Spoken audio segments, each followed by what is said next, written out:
Friends, బుల్లమడుగు water falls చూడండి, నుంచి పడతా ఉన్నాయి.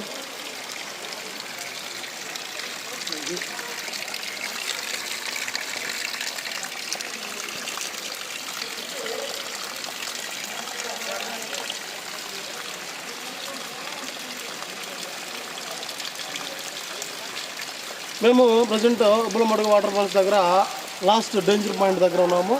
అయితే మా ఫ్రెండ్స్ నాతో కూడా కొంతమంది మా కొలీగ్స్ వచ్చినారు. మా కొలీగ్స్ అంతా కింద డ్రెస్ చేంజ్ చేసుకున్నారు. సో అక్కడ ఉన్నారు, గమనించండి. సో సురేష్, విజయ్, అదేవిధంగా సురేంద్ర, నిరంజన్ వీళ్ళంతా వచ్చినాము. అయితే మేమందరం ఈరోజు ఉదయం 9 గంటలకి రావడం జరిగింది. అయితే ఈ యొక్క అడవి యొక్క అందాలను చూడడానికి అయితే వచ్చాము. మన ఏరియాలో ఉన్నటువంటి బుల్లమడుగు వాటర్ ఫాల్స్ మంచి ఆహ్లాదకరంగాను